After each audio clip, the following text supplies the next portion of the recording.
Do you really believe you could just uproot your parents and move them into our home without even consulting me first? I asked, my voice trembling with a mix of anger and disbelief. Ryan, my husband of 6 years, glanced up from his laptop with a smirk that had become all too familiar and despised. "Oh, Amelia, don't be so dramatic," he replied. "It's just for a while, and besides, it's not like you have a say in this." His words struck me like a slap in the face. This house, a charming 2-story nestled in a quiet suburb, wasn't just any house. It was the home my grandparents had left me. It was the place where I had envisioned raising our son, Lucas, away from the toxicity of Ryan's family. "You do remember that this house is in my name, right?" I retorted, my hands clenched into fists at my sides. Ryan's expression faltered, his smugness giving way to uncertainty. Just as our 2-year-old Lucas toddled into the room, I forced a smile for his sake. He was blissfully unaware of the tension. "I'm not okay with this, Ryan. Your parents have never respected me or our space. Why now?" I struggled to keep my voice steady. Ryan shrugged indifferently, stoking my frustration. "Their family, Amelia. You wouldn't understand." The word family echoed in my mind mockingly. My own family, who ran a small but beloved coffee shop in town, had always been my sanctuary. The doorbell rang, interrupting our standoff. Through the peephole, I saw them. Ryan's parents, suitcases in tow, ready to invade our lives. "Fine, Ryan, let them in. But this isn't over," I hissed, handing Lucas to him before opening the door. "Amelia, darling," cried Ryan's mother, sweeping past me without a second glance. His father followed, a stern man who had barely acknowledged me since our wedding day. As they settled in, making themselves comfortable in my living room, I felt a sense of intrusion that was all too familiar. This was just the beginning, I realized. But as I watched them, something within me shifted. I was done being the compliant daughter-in-law bending to their whims. Retreating to the kitchen, my mind raced. This was my home, my sanctuary, and I was ready to fight for it. The following days turned into a blur of unwelcome changes. Ryan's mother, Elaine, had a way of making her presence known in the most suffocating manner. She rearranged my kitchen, criticized my parenting, and treated our home as if it were her own. "Lucas shouldn't be eating that, Amelia. It's not healthy," Elaine chided one morning as I prepared Lucas's breakfast. Returning a sharp retort, I felt the familiar sting of her judgment. "He's fine, Elaine. It's just cereal," I sighed, shaking my head. "In our house, we believe in a proper diet. You really should learn." Her comments were like needles, each one pricking at my patience. Ryan, as usual, was of no help, buried in his work and oblivious to the growing tension. One evening, as I put Lucas to bed, Elaine barked into his room. "He's still not sleeping through the night. You must be doing something wrong." Her words were a slap in the face, undermining my efforts as a mother. "I'm doing the best I can," I snapped, unable to contain my frustration. "Your best isn't good enough. Maybe if you had a real job and some structure in your life," she retorted. I felt the surge of anger. "This is my house, Elaine. You're a guest here. Don't forget that." Her laugh was cold and dismissive. "Oh dear, Ryan never mentioned how delusional you are. This is his house too, and as his mother, I have every right to be here." The following day, I reached my breaking point. I found Elaine in Lucas's room, going through his drawers. "What do you think you're doing?" I demanded, my voice trembling with anger. "I'm just organizing." "This room is a mess," she replied, not even bothering to look at me. "That's it. I want you out of my house now," I exclaimed, feeling a mix of fury and desperation. Elaine turned to face me, her expression one of mock surprise. "Your house? Oh, sweetie, you're just the wife. This is Ryan's house too, and he wants us here." I stormed out of the room, my mind racing with 1,000 thoughts. Ryan's betrayal, Elaine's intrusiveness, the way they dismissed my feelings. It was all too much. I had grown tired of being pushed around, weary of my home being invaded by people who had no respect for me. That night, as I lay in bed, a plan began to form in my mind. I was going to take back control of my life, my home, and my son's future. Ryan and his parents had crossed a line, and it was time for them to learn that I wasn't going to be their doormat any longer. The fight was just beginning, and I was ready. A few days later, Ryan dropped a bombshell during an already tense dinner. My parents need to stay with us longer. Their house is undergoing renovations, he said nonchalantly, as if it were the most natural thing in the world. I felt my blood boil. Longer, Ryan? We never discussed them staying in the first place, I objected. He shrugged, avoiding my gaze. It's just for a few more weeks. What's the big deal? The big deal is that your mother treats me like an intruder in my own home. I snapped, my frustration reaching its peak. Elaine, overhearing our conversation, chimed in with her usual condescending tone. Amelia, you're overreacting. We're family. You should be more accommodating. Their words echoed in my mind, fueling a growing resolve. I wasn't going to let them walk all over me anymore. It was time to fight back. The next morning, I called my brother Alex, who had always been my confidant.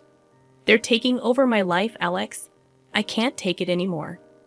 I confessed, choking back tears. Alex's voice was firm and supportive. Amelia, you need to stand up for yourself. Don't let them bully you. It's your house, your rules. His words were the push I needed. I decided to confront Ryan, but this time, I would be prepared. I gathered evidence of Elaine's overbearing behavior, the rearranged kitchen, the disrupted routines, her constant belittling comments. Confrontation day arrived. I waited until Elaine and Ryan were in the living room. We need to talk now, I announced, my voice steady despite the storm raging inside me. Ryan looked up, surprised by my tone. What's this about, Amelia? He asked. It's about your parents, Ryan. Their constant interference, their disrespect for my boundaries. It ends today, I declared, holding up my list of grievances. Elaine scoffed. This is ridiculous. We're just trying to help. Help by undermining me at every turn, by treating me like I don't matter in my own home. I countered, my anger palpable. Ryan shifted uncomfortably. Amelia, they're my parents. We can't just kick them out, he protested. No, Ryan, they're guests in my home, and they've overstayed their welcome. Either they leave, or I do with Lucas. I ultimatumed, my resolve unwavering. The room fell silent, the gravity of my words hanging in the air. I saw the flicker of realization in Ryan's eyes, but it was Elaine who spoke first. You wouldn't dare, she hissed, her facade slipping. Watch me, I retorted, my voice laced with determination. That night, Ryan's parents packed their bags. As they left, Elaine shot me a venomous look. You'll regret this, Amelia, she warned. But as the door closed behind them, I felt a weight lift off my shoulders. It was the first step in reclaiming my life, and I was ready for whatever came next. The days following Elaine and her husband's departure were eerily quiet. Ryan's demeanor had shifted to one of cold detachment, his interactions with me minimal and strained. I found solace in the peace of my reclaimed home and the joyous laughter of Lucas. One evening, as Lucas played with his toys, Ryan announced, I've got to go on a business trip. I'll be gone for a few weeks. His tone was indifferent, as if our strained relationship had taken a backseat to his career. Fine, I replied curtly, barely concealing my relief at the prospect of his absence. After Ryan left, the house felt different, liberating even. I started to revert the changes Elaine had imposed, each alteration feeling like a small victory. But the true turning point came when I stumbled upon a series of emails on Ryan's laptop, which he carelessly left open. They detailed an affair, an ongoing betrayal that cut deeper than any of his mother's snide remarks. Anger, hurt, and a sense of betrayal churned within me. I decided it was time for Ryan to face the consequences of his actions.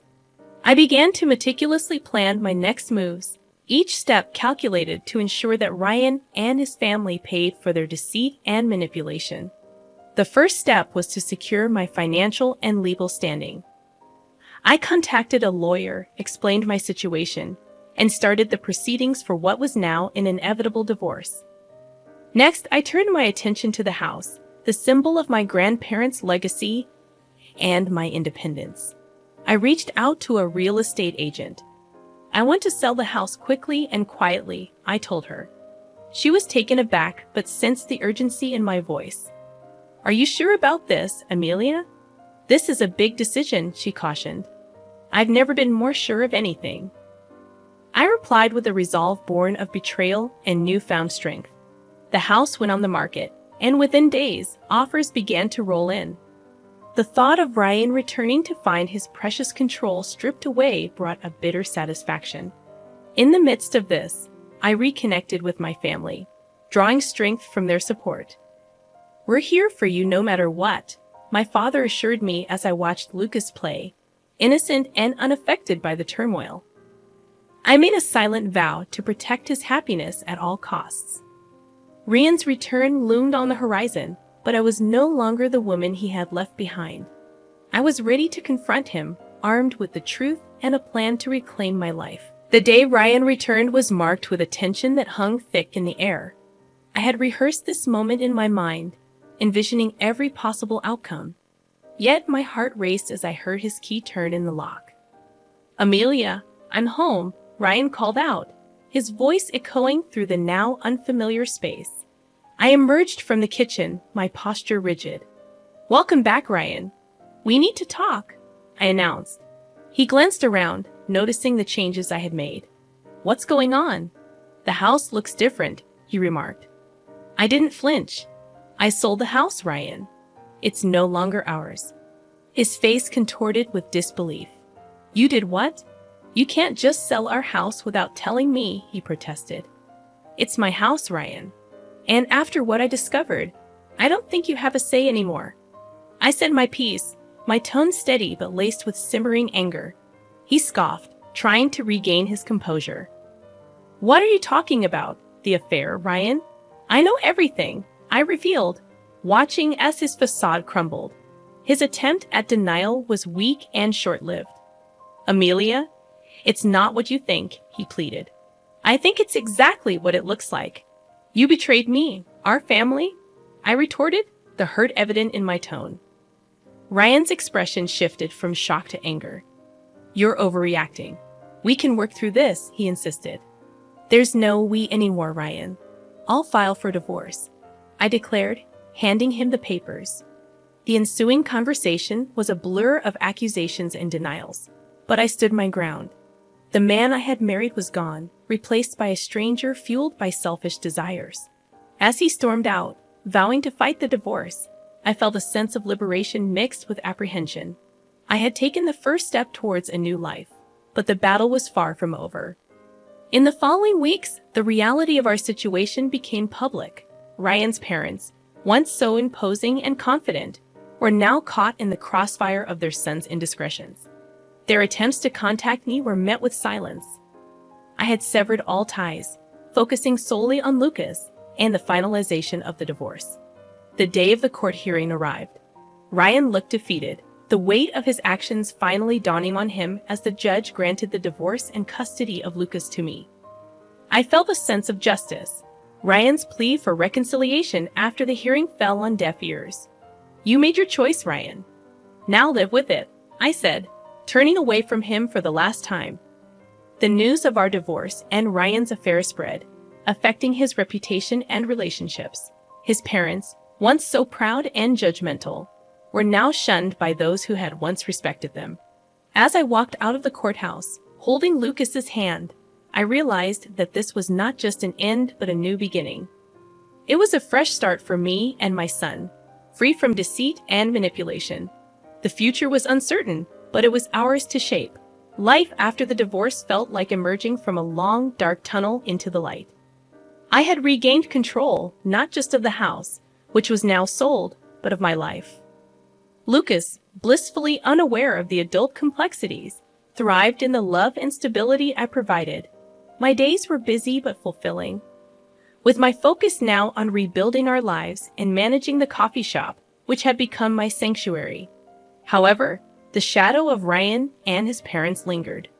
One day, as I was closing the shop, Ryan appeared, looking disheveled and desperate, a stark contrast to the composed man I had once known.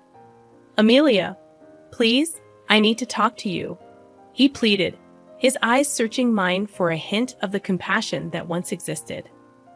I hesitated, the sight of him stirring a mix of emotions.